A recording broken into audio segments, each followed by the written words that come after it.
what we touched upon last week or last time we was on was in regards to the English players and how well the English players are doing. But I think it's a really good point what Pre's kind of alluded to there with the MLS. And if you have a look at the emerging American talent moving forward, I think that's really something to keep an eye on. You have a look at the player. There's a young player. He's now at Juventus, young centre midfielder. You've got the left back, Alphonso Davies at Bayern Munich, American player. You've got a lot of Americans sort of emerging. And when America generally puts their efforts into something, it's a bit like China, really. Canadian, isn't he, Glenn? Good point. He's Canadian, but he's from that sort of way. No, anyone watch South Park, mate? There's a big difference between the Canadian and American. It's not a real country, mate. So he defaults to be in America. There you go, mate. You get my point. With America, though, So with America, I lived out there for a while. The sporting, the infrastructure they've got over there. Like you say, if only when they focus on something, it's only a matter of time before we names. I mean, Chelsea got Pulisic. I mean, there are some other emerging talents from the national team, but it could only the size of the country, the infrastructure, the money they put in sport at a time before we start seeing some real big names starting to venture this way and come into the Premier League. Surely. Yeah, 100%. I think we're already there, mate. If I'm totally honest with you, you've got someone like Gio Reyna at Dortmund at the moment, completely ripping it up, mate. And we're all old enough to know his old man, Claudio Reyna, who used to be the old USA captain.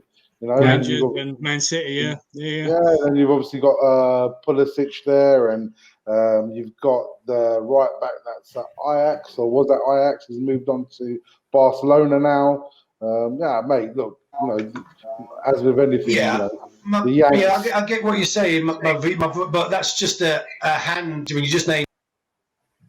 But the size of the country, we should be looking at a lot more. I get what you're saying, and we are there. We are on the right track, and it's only a matter of time. But yeah, Jareen, I'm surprised they're the national. I look over at the South American kind of league and the qualifications. I mean, they're beating the big teams down there now. They're fighting. Doing up against the Kins, and they're in that kind of. But when they get through, I can see them definitely being maybe not the next World Cup should it happen, but they're going to be getting further and further in these competitions.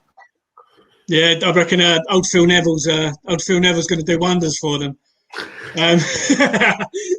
He's taken over David Beckham's franchise, hasn't he? So let's see.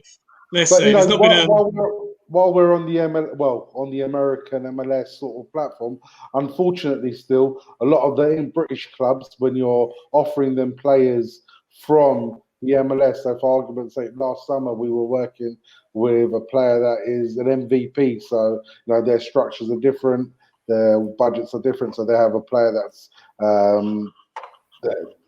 designated player that gets the highest wage out there. He's actually an English player, British player that came from these shores, couldn't make it out there, went to university over there, and then worked his way up. And he's like one of the top earners at Orlando at the moment. And we're trying to bring him back because he's 29, 30 years old. His last real chance of coming back to play a high standard here, and there was no respect put on his name because. Why are you offering me a player that plays against farmers? It's like basically they've got the same respect as the Europa League's got the MLS, unfortunately. Yeah, it's going to take time for the MLS to build out their reputation as a big league, because most of the people that would go from the UK out there are normally at the end of their careers. The Robbie Keanes and people like that, they've gone there at the end of their career. They get a good little payout. They live in California or in LA, whatever, and it's a good life. And we touched on it when we last spoke as well. The MLS is attractive for anyone, whether you're that 19, 20-year-old kid or whether you're falling out of, love of the game and you need a boost and you need an extra bit of a payday. The MLS is going to be more attractive than Italy or Spain, Portugal, any of those types of areas. So I think we will agree that they've bought out some great players in the past. You mentioned a few, but even like the Tim Howards and the The goalkeepers that they've produced as well over the years. Brad Friedel, Clint Dempsey, Brian McBride. These are players that first made it into the Premier League, but now they're all filtering through the youth systems as well. So I think the MLS is definitely on the up, but I can just never see it being attractive enough. I mean, in terms of if you're a young-ish sort of stewing player and you're generally sort of Championship and League One level, where would you rather be playing? I mean, I'd probably look at that and think about my family and whatnot, and I'd probably be looking abroad. I'd probably look to sort of Australia, and if I was a bang average player or someone who's never going to sort of make it, I'd definitely look at these different life cultures rather than sort of stewing in maybe some of the lower leagues where you sort of not really, you're putting more into the game rather than getting out of it. I think that's sort of the attraction towards it as well. China's a different kettle of fish. I've never. I mean, it's not my sort of cup of tea, but I definitely, if it was me, I'd definitely look towards sort of America and sort of Australia. Friends of mine, I mean, one of my childhood friends, Tommy Laxton, he's director of football at Brisbane FC, and he went out there. He was coaching at Watford and Tottenham, and he went out there and he's never come back. And he's a director of football out there. So thanks for that information, Glenn. Just in time, mate. I don't know, mate.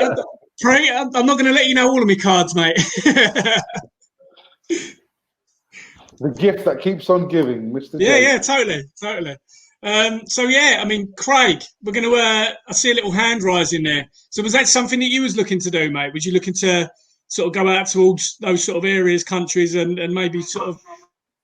I think you were just talking about moving from Leeds to London, mate. Yeah, that's a different country.